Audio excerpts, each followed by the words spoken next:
Bonjour à vous tous. Alors aujourd'hui, une nouvelle vidéo pour vous dans la suite des chakras. Aujourd'hui, nous allons voir le chakra du cœur, donc le plexus. C'est un chakra bien évidemment qui est très important puisque c'est là où siègent, je dirais, toutes nos émotions. C'est un chakra quand il est malmené ou qui n'est pas équilibré, on peut arriver à des maux physiques tels que peur, angoisse, phobie, malheureusement. Et donc c'est un chakra qui est vraiment très très important comme les autres bien évidemment, mais qui a une notion un peu plus particulière puisqu'il est souvent malmené par notre monde moderne et le stress qu'il peut engendrer. Donc la couleur de ce chakra, pour qu'il soit justement de optimum bien équilibré, on va partir sur du vert. Donc ça va être forcément les pierres de couleur verte, comme le jade ou l'aventurine. Donc ici par exemple, j'ai une aventurine donc qui est verte, donc en donuts. Donc, bien évidemment, là encore, c'est vraiment l'idéal, c'est porté autour du cou parce qu'effectivement, on va travailler sur le centre énergétique du plexus du chakra. Donc, on va essayer de la mettre assez basse pour qu'elle puisse être bien contre votre peau pour justement garder l'équilibre de ce chakra du cœur. Donc, ça, c'est l'idéal. Mais c'est toujours en fonction de votre ressenti, de la problématique que vous avez. Et donc c'est là justement où je voulais en venir, c'est que la problématique peut être différente en fonction des mots que vous avez plus ou moins, entre guillemets, déjà développés. Par exemple, si après un soin ou si on veut équilibrer le chakra du cœur, on va bien évidemment privilégier donc l'aventurine, qu'on va poser donc à peu près à cette hauteur-là, pour garder donc énergétiquement soit le bénéfice du soin que vous avez fait auparavant, ou soit tout simplement parce que vous ressentez que votre chakra n'est pas équilibré. Donc du coup, on va le poser à cet endroit-là. Donc l'aventurine va être très bien pour justement garder énergétiquement ce chakra-là équilibré. Mais ce n'est pas la seule pierre. Parce que si, en fonction de votre vie, de vos problématiques, ce chakra est déjà malmené, il n'est pas équilibré, en fonction de ce que vous ressentez, d'autres pierres vont pouvoir vous aider. Par exemple, si vous êtes sujet donc à un stress qui est trop important, un stress qui est présent, qui est oppressant, où vous sentez des palpitations, où vous avez des angoisses, ce qu'on appelle les angoisses, ou un petit peu le cœur qui est un peu trop rapide, ce genre de choses, d'autres pierres vont pouvoir vous aider, notamment la rhodochrosite. Alors la rhodochrosite, c'est le collier, je vais essayer de m'approcher un petit peu de la caméra, que je porte aujourd'hui autour du cou, qui est excellent. Donc elle est rose.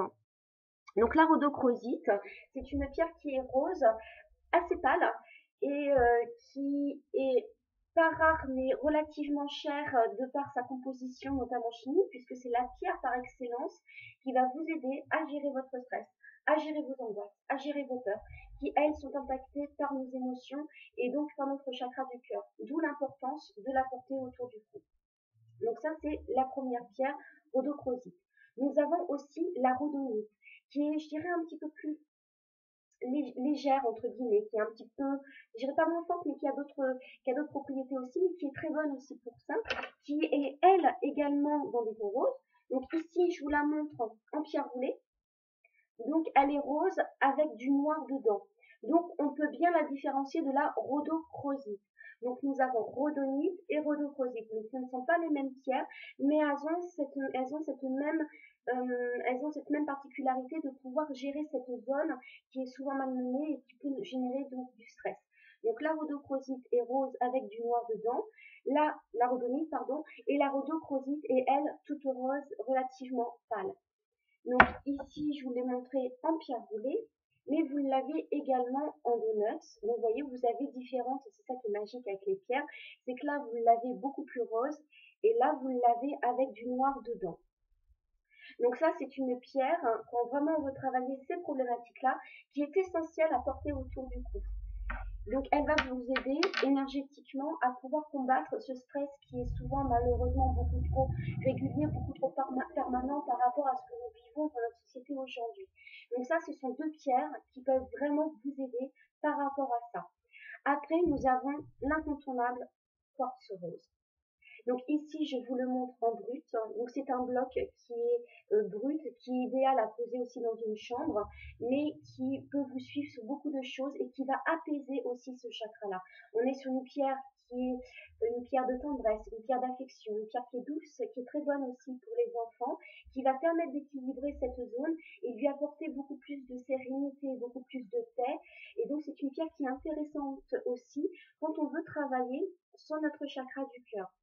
Donc ici, je vous la montre donc en brut, mais vous l'avez bien évidemment en pendentif, en pierre roulée. Vous pouvez la porter autour du cou.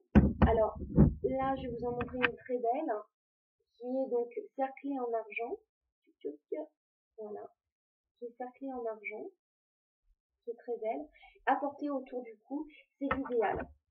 Donc notre chakra du cœur a a besoin beaucoup aussi d'attention parce que voilà, et des fois on le sent, on a du mal parfois à l'exprimer, mais des fois voilà, on sent un poids à ce niveau-là, on sent que quand on rencontre certaines personnes, on dit voilà, je ressens tout là, je me sens oppressée, etc.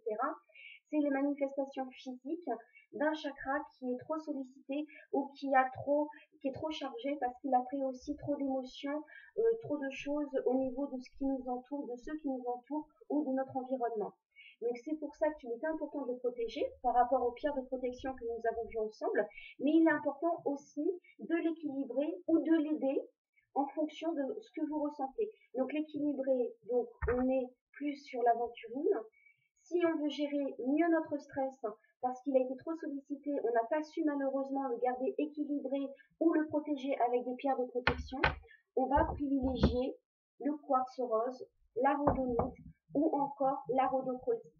Donc ça, ce sont des pierres vraiment incontournables pour ce chakra qui, est très important comme les autres, mais qui peut-être encore quelque part un peu plus important parce que c'est là où on va recevoir toutes les infos et c'est là où on va le charger encore plus en fonction de notre vie, qu'elle soit professionnelle, qu'elle soit à l'école pour les petits ou à la maison ou dans notre environnement quel qu'il soit. Donc c'est un chakra qui est plus complexe dans le sens en fonction de ce que vous ressentez. Il y a plusieurs pierres qui peuvent vous aider. Soit le rééquilibrer avec l'aventurine, soit traiter les maux physiques avec les rhodochrosite ou rhodonite ou quartz rose encore une fois. Donc tout dépend de ce que vous allez rencontrer et n'oubliez pas de le protéger avec une pierre de protection, donc qui peut être l'œil de cygne, qui peut être la tourmaline, qui peut être les obsidiennes ou encore la labradorite. J'espère vous avoir bien aidé avec cette nouvelle vidéo consacrée au chakra du cœur. Et n'hésitez pas à me retrouver sur mon site internet www.cristaldepierre.fr pour d'autres partages. Et n'hésitez pas à me donner vos impressions ou à contrario ce que vous aimeriez justement découvrir. Merci à vous, à bientôt.